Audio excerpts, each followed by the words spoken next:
They say revenge is best served cold, but I've learned something even better.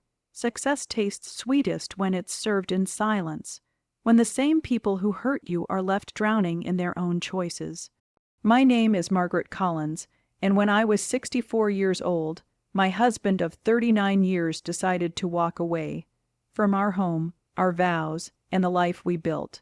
His destination, the arms of the woman I once called my closest friend, someone I trusted for more than 2 decades. Just 7 months later, I sat alone, tears blurring my vision as I scrolled past photos of their small courthouse wedding, the one I hadn't even known about until Facebook showed me. But what they never expected, what no one expected, not even me, is what came next. Today, 5 years later, I'm sitting in my modern lakeside house, sunlight flooding through the tall glass walls overlooking Lake Superior. Not that old brick bungalow Thomas and I once shared, but a custom-built masterpiece I designed myself. I now run a thriving company with Evelyn's ex-husband, Robert, and together, our business is valued at over $9 million, and still growing. And as for Thomas and Evelyn, they're learning that any relationship built on deceit is destined to sink, slowly, painfully, and completely. This is my story, and if you've ever felt broken, abandoned, or lost after someone walked away, I need you to listen closely. Because what happened to me could happen to you too. Only in the most beautiful way imaginable. Let's go back to where it all began. It was October 2018. I had just turned 64, and Thomas was 65. We had been married since I was 25, nearly a lifetime together. We'd raised 3 children in our cozy little home in Marquette, Michigan. I'd worked as a school administrator for nearly 3 decades before retiring at 61. Thomas had spent his whole career as an accountant for a small manufacturing company. We weren't rich, but we lived comfortably. Or at least, that's what I thought. Evelyn Carter had been my best friend since 1991. We met at a parent-teacher meeting when our daughters were in 4th grade. She was bright, charming, always full of life, and she dressed like she belonged on the cover of a lifestyle magazine. Her husband, Robert Carter, owned a local printing business. He made everything from flyers to company brochures. Evelyn herself worked as a real estate consultant, though by the time everything fell apart, she was already semi-retired. The 4 of us, Thomas, Evelyn, Robert, and I, were inseparable. Friday dinners, summer trips to Door County, and holiday get-togethers had become traditions. Our kids grew up side by side. We celebrated birthdays, anniversaries, graduations, you name it. We supported each other through every joy and every heartbreak. When Robert's father passed away, when my mother battled cancer, and during Thomas's knee surgery, I trusted them completely. That's the cruel part about betrayal. It doesn't just destroy trust, it destroys the version of life you thought was real. The first crack in my perfect world appeared on a Tuesday evening in October. Thomas said he was running to Home Depot to grab supplies for a small project in the garage. A new shelf he'd been working on since retirement. Nothing out of the ordinary. But just before he left, I noticed his tablet glowing on the kitchen counter. It was open to his messages. I wasn't snooping. I want to make that clear. The screen simply caught my eye, and that's when I saw it. A message from E. that read, "Can't wait to see you tonight, my love." My love. My hands went numb, my chest tightened. For a moment I couldn't breathe. I tried to convince myself it was a mistake. A wrong number, a prank, anything but what it looked like. But I knew better. E. wasn't some random contact. I'd seen that initial pop up countless times before when Evelyn texted Thomas about dinner plans or our family gatherings. Then Thomas walked back into the kitchen. He'd forgotten his wallet. He froze when he saw me holding his tablet. The color drained from his face. "Margaret, I can explain." Those 4 words, every betrayed partner hears them, and they always lead to excuses that explain nothing. He confessed right there, by the refrigerator where our grandkids' drawings hung with magnets. The place that once held our family's warmth became the scene where everything I believed in fell apart. He'd been having an affair with Evelyn for 8 months. He said it started innocently. Apparently, Evelyn had been having issues with Robert and needed someone to talk to. And Thomas, being the good friend, was there for her. One thing led to another. That's how he put it.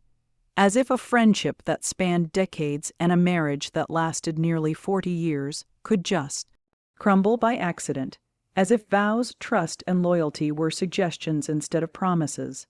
I asked him if Robert knew. He said no. Then I asked if he loved her. He paused, and that hesitation told me everything. He did, or at least he believed he did. Do you want a divorce? I asked quietly. He didn't even think, yes. Just like that. No counseling, no tears, no attempt to repair what he destroyed. Just a simple, final yes. He moved out 3 days later, packing his clothes, his golf set, and his precious collection of old vinyl records. 39 years of marriage, reduced to boxes in the back of a rented truck. The next 2 weeks were the darkest days of my life. I couldn't eat, I couldn't sleep. Every night I'd wake up at 3 a.m., instinctively reaching for him, only to feel the cold emptiness beside me. Then the truth would hit, and I'd lie there staring into the dark, wondering what I'd done wrong. Was I too predictable, too old? Had I stopped being enough? My daughter Emma came to stay with me. She was furious with her father, but I could see her heartbreak hiding beneath the anger. Her family, the one she grew up believing was unshakable, had fallen apart. "Mom, you have to tell Robert," she said one morning as we sat with our coffee, the house eerily quiet. I had thought about it, again and again, but the idea of actually making that call. How do you tell a man you've known for almost 30 years that his wife is sleeping with your husband? What words could possibly make sense of that kind of pain? Still, Emma was right. He deserved to know. So, on a Sunday afternoon, I dialed his number. He answered cheerfully, his voice warm and unsuspecting. "Margaret, hey, are you and Evelyn coming over for dinner this week?" My throat tightened. I took a deep breath. "Robert," I said, my voice trembling, "I need to tell you something, and it's going to hurt. Thomas and Evelyn are having an affair." The silence on the other end of the line stretched so long, I thought the call had disconnected. "Robert, are you there?" When he finally spoke, his voice was flat, distant. "How long?" "Thomas says 8 months. I found out 2 weeks ago." He repeated it slowly, like the words didn't make sense. 8 months, and I had no idea. Margaret, I swear, I had absolutely no idea. We talked for nearly an hour. He told me Evelyn had been acting different lately, detached, distracted. He thought she was just overwhelmed with work or maybe feeling restless in retirement. She'd started taking more evening appointments with clients, joined a fitness club, and often didn't come home until late. Every single cliché of an affair, and he hadn't seen any of them. That night, Robert confronted her. She didn't deny it. In fact, he said she looked almost relieved. She told him she wanted a divorce, that she was in love with Thomas, that they were planning to build a new life together. I felt sick to my core, not just for myself, but for Robert too. 2 marriages gone, 2 families shattered, and all for some illusion of rekindled youth, a foolish fantasy of new love, in their mid-60s. The divorce that followed was cold and clinical. Thomas wanted it done fast. I didn't fight him. Why would I? You can't beg someone to love you. You can't hold together something that's already fallen apart. We divided everything like strangers. The house went to me. He didn't want it anyway, said it was full of ghosts. Our retirement accounts, our savings, our memories all reduced to numbers in separate columns on a spreadsheet. 39 years of a shared life, dismantled in weeks. Robert's divorce moved just as quickly. Evelyn seemed eager to erase the past and rush into her new beginning.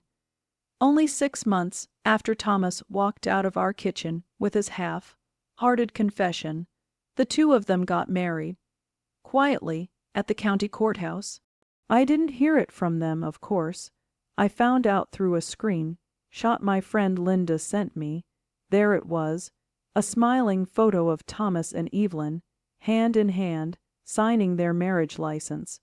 The caption beneath it read, "Beginning our next adventure together." I stared at that picture for what felt like hours. He looked happy, not forced, not guilty. Just genuinely happy. That was the hardest part. Not that he left, but that he looked like he was thriving without me. For 3 days, I barely moved from the couch. I cried until my eyes burned, until there was nothing left inside me to break. It was during that hollow, painful blur that Robert showed up at my door one rainy evening, a bottle of red wine in his hand, and the same weary grief I'd been wearing for weeks written all over his face. I almost didn't answer. I was a mess: old sweatshirt, baggy sweatpants, hair tangled, tissues scattered everywhere. But something in me told me to check the peephole. When I saw Robert standing there, I opened the door. He didn't say much at first, just I couldn't be alone tonight, and I thought maybe you couldn't either. So we sat in my living room, two broken souls surrounded by silence, and drank that bottle of wine. Then another from my cabinet. We talked for hours about the betrayal, the humiliation, the way people in town looked at us with that awful mix of pity and curiosity, like we were characters in someone else's tragedy. The hardest part wasn't just the whispers or the pitying looks. It was how mutual friends suddenly didn't know what to say, how some would spot me at the grocery store and quietly turn down another aisle to avoid the awkwardness. I keep wondering what I did wrong. Robert said one evening, refilling his glass, I gave her everything. I worked hard, stayed faithful, loved her, provided a good life, and somehow it still wasn't enough. I nodded slowly.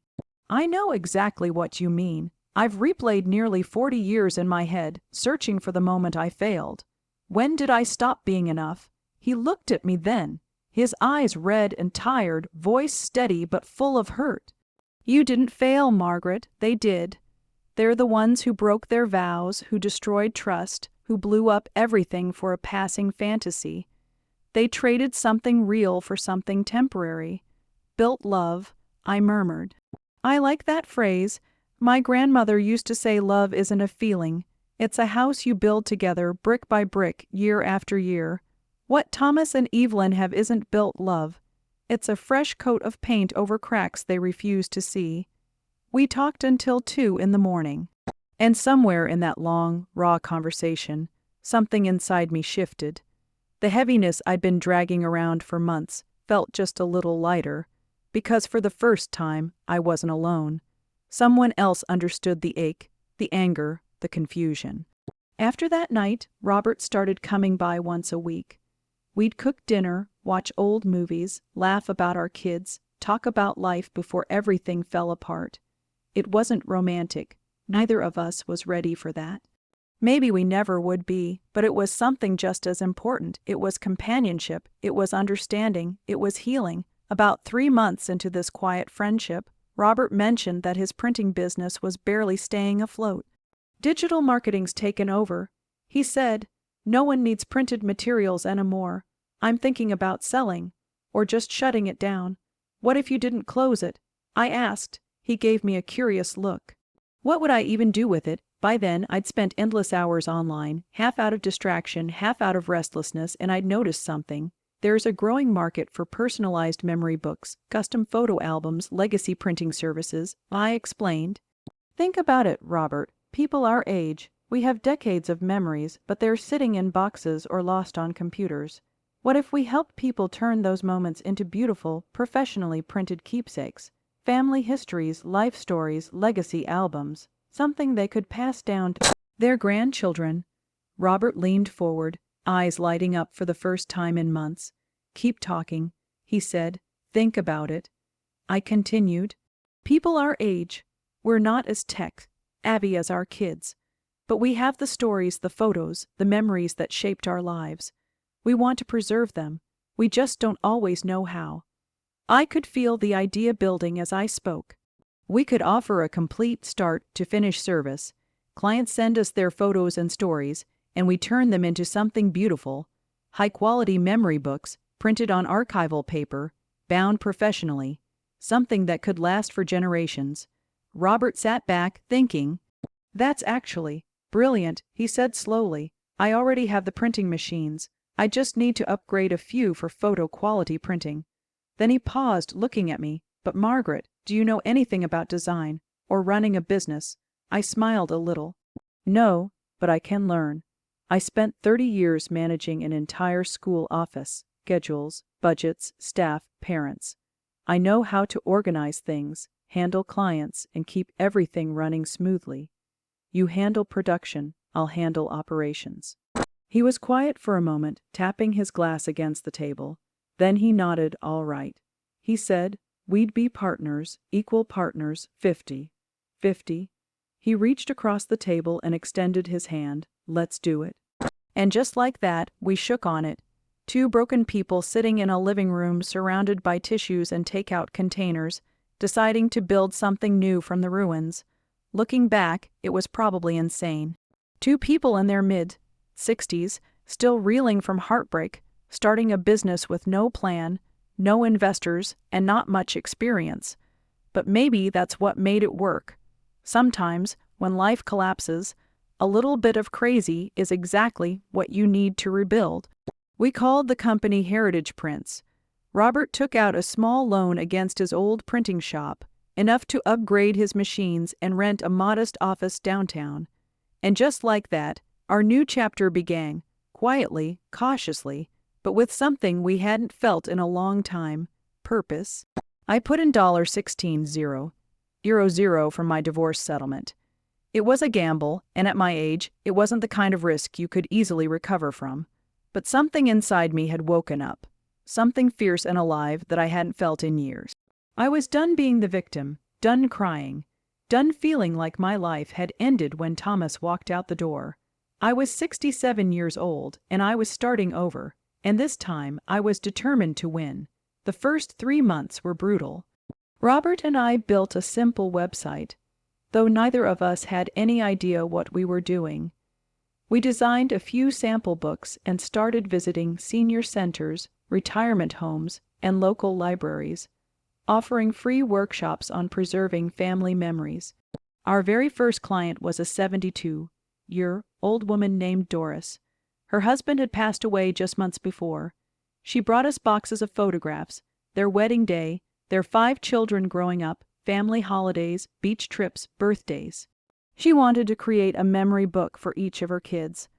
I spent hours sitting with her, sorting through those photos, listening to her stories. Every picture came with a memory. This was the day Tommy got his license. This was our 26th anniversary trip to Hawaii. This was Sarah's first day of kindergarten. Together, we arranged the photos chronologically, added captions, and chose quotes that reflected her family's spirit. When Robert delivered the finished books 2 weeks later, Doris cried. She held them like treasures, because that's exactly what they were. This is the most precious gift I've ever given my children. She told us softly, "Thank you." That moment changed everything. That's when I realized we weren't just running a business. We were creating something that mattered. Word spread fast. Doris told her friends, and her friends told theirs. Soon we were getting calls from people across Michigan, then from neighboring states. Our small operation grew faster than we'd imagined. I threw myself into learning graphic design, layout, photo restoration, teaching myself through late-night tutorials and endless practice. Sometimes I'd stay up past midnight, refining designs until everything felt perfect. Robert brought in a young designer named Mark, who showed us how to balance colors, use modern typography, and give every page life. Before long, we had 2 part-time employees handling customer service and photo scanning. But the real magic wasn't in the software or the printing. It was in the stories. Every client came to us carrying boxes, envelopes, and flash drives full of their lives, and I got to know each one. I'd spend hours on the phone asking questions. When did you meet your husband? What was your mother like? Tell me about the house you grew up in. I wasn't just designing books. I was preserving legacies. I was honoring lives well lived. And for the first time in years, I didn't feel broken. I felt alive. And in the process of helping others tell their stories, I was quietly healing my own. Each family, each life, each set of memories reminded me that pain wasn't mine alone. That heartbreak and love, joy and loss, are threads that tie every human being together. It helped me see that my suffering wasn't a dead end, it was part of something bigger, part of being alive. By the end of our first year, Heritage Prints had earned $185,000 in revenue. We weren't wealthy, but we were thriving. For two people who started with nothing but heartbreak and determination, that felt like a miracle. More importantly, we'd found purpose. Robert and I turned out to be a strong team. He managed the printing and technical operations, while I handled client relationships, finances, and day-to-day management. We balanced each other perfectly. His precision matched my people skills, his patience steadied my drive. And slowly, without either of us realizing when it began, we became more than business partners. We became true friends, rooted in respect, shared loss, and quiet understanding. The kind of friendship that doesn't demand or define, it simply exists and strengthens with time. In our second year, we decided to expand. We began offering video digitization, converting old VHS tapes and film reels into digital keepsakes. We added memorial books for funeral homes, and even partnered with genealogy services to help families turn their ancestry records into full family history albums. We also started hosting memory preservation workshops at community centers and libraries. I'd stand at the front of a room filled with seniors, walking them through how to organize old photos, record family stories, and protect fragile letters and documents. Those workshops became something special not just for the people attending, but for me. Because I realized it wasn't only about preserving memories, it was about creating connection. Most of the people who came were like me, divorced, widowed, or simply alone after losing someone they loved. They came with boxes of photos, but they left with friendships, smiles, and plans to meet for coffee. What started as a small business became a community, a safe space for people rediscovering themselves later in life. Within 2 years, Heritage Prints had outgrown our little downtown office. We moved into a larger workspace, hired 6 full-time employees and about a dozen part-timers. We invested in state-of-the-art printers and launched a modern website with online ordering and customization tools. By the end of year 3, our revenue reached $710,000, but the numbers were never the point. The real success was seeing people walk through our doors, carrying boxes of memories, and leaving lighter, hopeful, and somehow more whole. We were featured in a Marquette Living magazine article about thriving local businesses. For the first time in years, people started recognizing me in public, not as the woman whose husband left her, but as the founder of Heritage Prints. That change felt powerful. I wasn't being defined by what had happened to me anymore. I was being defined by what I had built. Running a successful business changed me in ways I hadn't expected. I became more confident, more decisive. I learned to trust my instincts, to stand my ground, to lead. I negotiated contracts, managed staff, handled challenging clients. All things that once terrified me. None of it came naturally. For most of my life, I'd worked as a school administrator, supporting others, staying in the background.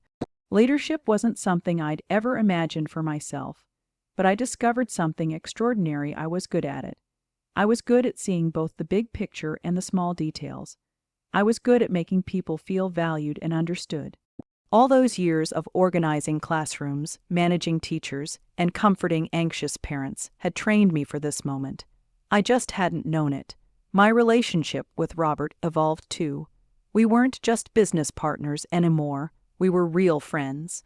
We celebrated milestones together, shared disappointments, and carried each other through the occasional rough day. He understood my pain in a way no one else ever could. Sometimes people would ask quietly if we were dating. We weren't. Neither of us wanted romance. We'd both been hurt deeply enough to guard our hearts. But what we had was something steadier than love. It was trust. It was mutual respect. A partnership built in the ashes of betrayal and rebuilt with grace. My children noticed the change in me, too. Emma told me she was proud of me.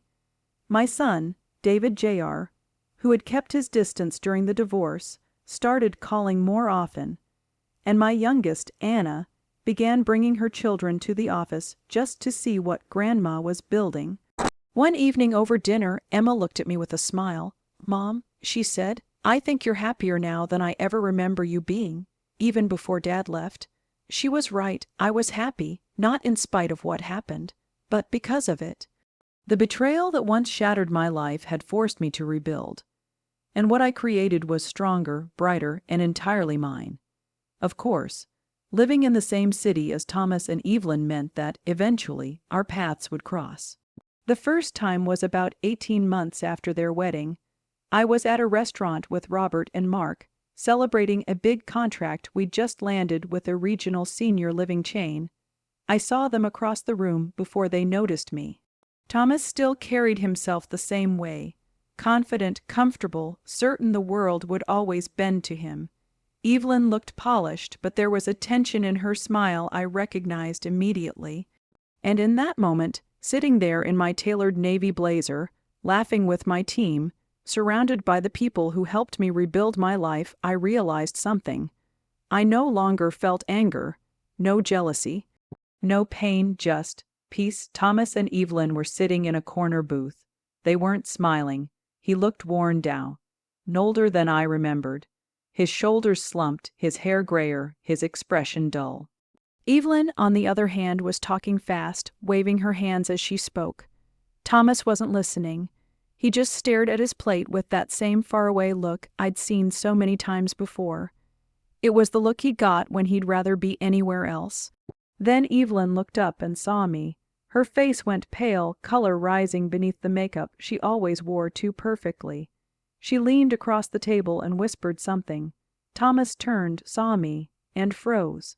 For a moment neither of us moved. I could have looked away, could have pretended I hadn't noticed. That's what the old me would have done. The woman who used to cry herself to sleep, who let heartbreak define her. But that woman was gone. I was Margaret Collins, founder of Heritage Prints, standing tall in the life I built with my own hands. So I met his gaze, held it, and then I smiled, not out of bitterness, not out of pity. It was simply a quiet acknowledgement. I see you, I'm fine, in fact, I'm better than fine. Then I turned back to Robert and Mark, picked up my glass, and continued laughing about our newest project as if nothing had happened. "That took courage," Robert murmured when they left. "No," I said softly, smiling to myself. "It took healing." Over time, the encounters became more common. It's a mid-sized town. You can only avoid people for so long. Through mutual friends, I'd hear small updates about them. Apparently, life together wasn't quite the fairy tale they'd imagined. Turns out, the thrill of an affair doesn't survive the routine of everyday life. Evelyn had expected passion and poetry, the kind of excitement that belongs to stolen afternoons and whispered phone calls. But Thomas was still Thomas, predictable, quiet, set in his ways.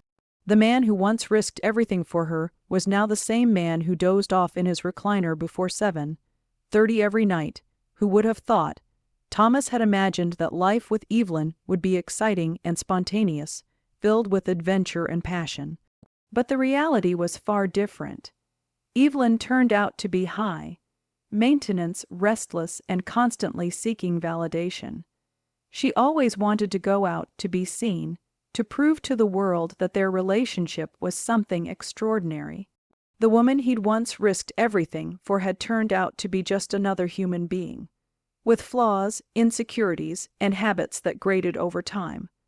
I won't pretend I took pleasure in their unhappiness, not exactly. But I won't lie either.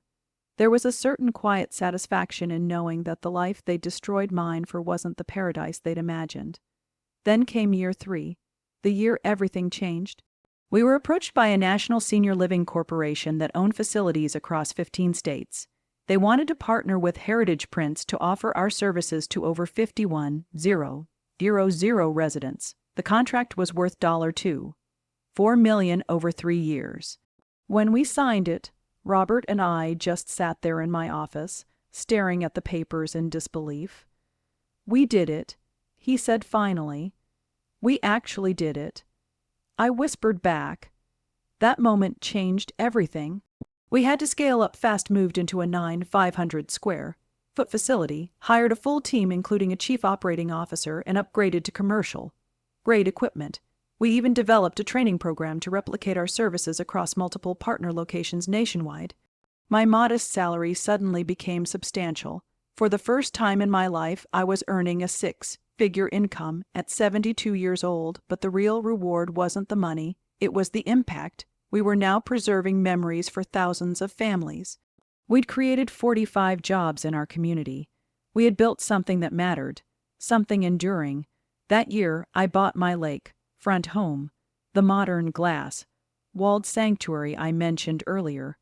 It was everything my old house wasn't: bright, spacious, peaceful. I decorated it exactly how I wanted. No compromises, no negotiations, no one's opinions but my own. Every corner reflected who I'd become. I also started traveling again.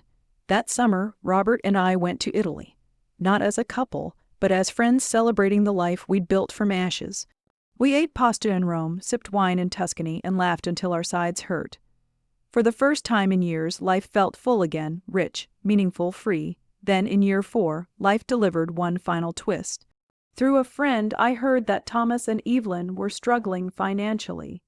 She'd quit her real estate work to focus on the marriage, which meant they were living entirely on his pension and Social Security. The lavish image they once tried so hard to maintain was cracking. The same couple who'd flaunted their new adventure online was quietly drowning in bills and regret. They'd taken out a reverse mortgage on the house Evelyn had kept after her divorce from Robert. And now even those payments were becoming a burden. Meanwhile, Robert and I were being featured in national business publications.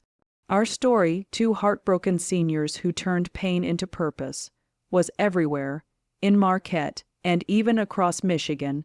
Our success had become public knowledge. I knew Thomas must have seen the headlines.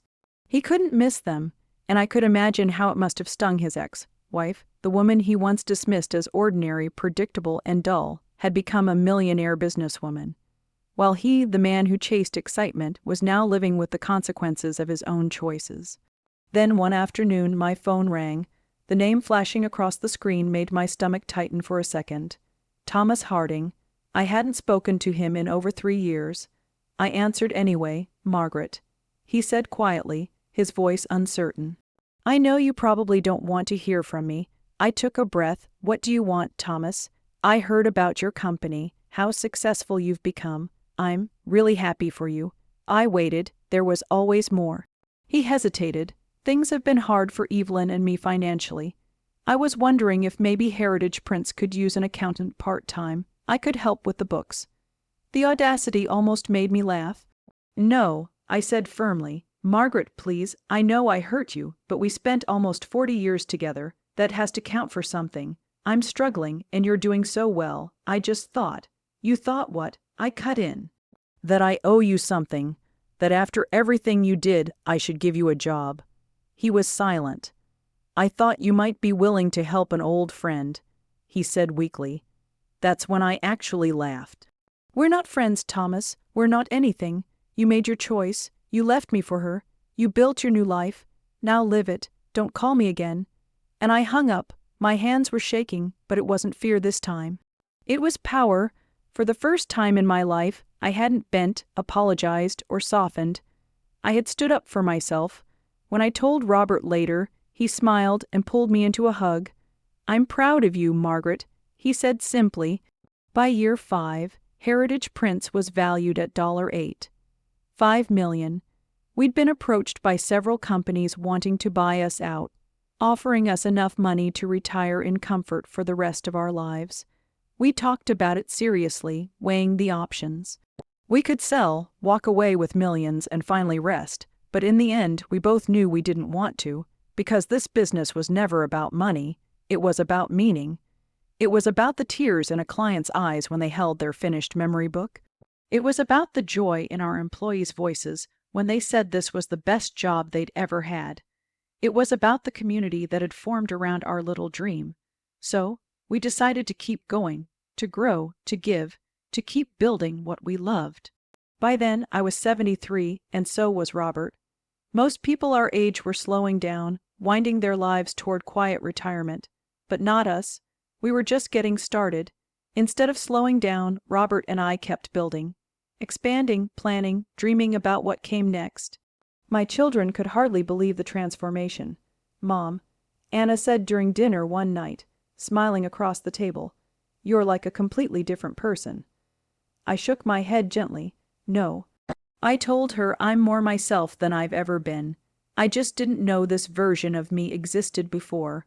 And that was the truth, the old Margaret, Thomas's wife, the polite, accommodating woman who always made everyone else comfortable. She had been real. But she had also been incomplete. It took losing everything to find the pieces of myself I'd never used before, the courage, the vision, the strength, the leadership.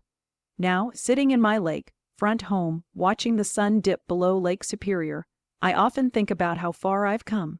Just 4 years ago I was broken. I truly believed my life was over.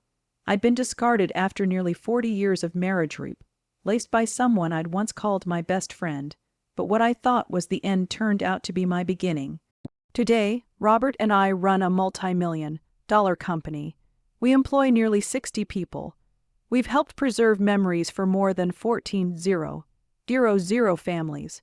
We've been featured in national business magazines, invited to speak at entrepreneurship conferences about starting over later in life. And as for Thomas and Evelyn, I heard they separated last year. The marriage that destroyed 2 families didn't even last 4 years. She moved back into her old house, the one with the reverse mortgage she can barely manage. He rents a small apartment downtown, both alone now, in their 70s, living with the consequences of their choices. I don't take pleasure in their pain, but I can't ignore the irony. They gave up built love for infatuation, and learned, as we all eventually do, that infatuation fades fast. Meanwhile, Robert and I have built something real, something that will outlast us, not born from romance but from respect, partnership, and shared purpose.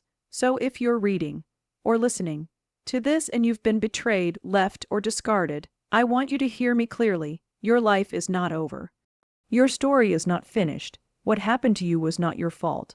They failed, they broke their vows, they betrayed your trust. That's on them, but what happens next, that's on you. You can choose to stay in the role of the victim, let bitterness define you, and live inside the story someone else wrote for you. Or you can choose to transform your pain into purpose. I never planned to start a business at 68. I never planned to become a millionaire or build a company that changed lives. But life doesn't ask for plans. It asks for courage, and when I was forced to rebuild, I chose to rebuild bigger, better. Was it easy? God, no. There were days I wanted to give up. Days I sat in my car crying before walking into the office. Days I was certain I'd made a huge mistake, that maybe my best years were already behind me. But I kept going, one day at a time, one small win at a time, and slowly, painfully, beautifully I became someone new, someone strong, someone I'm proud to be. You have strengths you haven't discovered yet, talents you haven't used, and possibilities you can't even imagine. But you'll never find them if you keep living in the shadow of what was done to you. Write a new story, one where you're not the victim but the hero, one where the ending hasn't been written yet, because you're still creating it. I'm 72 years old, and I'm just getting started. If I could do this, you can too. The betrayal that nearly destroyed me became the spark for the best chapter of my life. Not because I got revenge. Though, let's be honest, success is a sweet kind of justice, but because it forced me to discover who I was when I stopped living as who I thought I had to be. Thomas left me for my best friend. They got married 6 months later, and I built a company with her ex-husband. Now we're millionaires. But the real victory isn't the money, the lake house, or the headlines. It's the peace. It's the pride. It's the quiet knowledge that I found myself, the woman who'd been there all along, buried under decades of compromise and smallness. When life finally broke her open, she rose, and she built a life worth living. That's my story. That's my victory. And if you're standing in the ruins of yours, remember this. Your best chapter might just be waiting on the other side of your worst heartbreak. Mine was.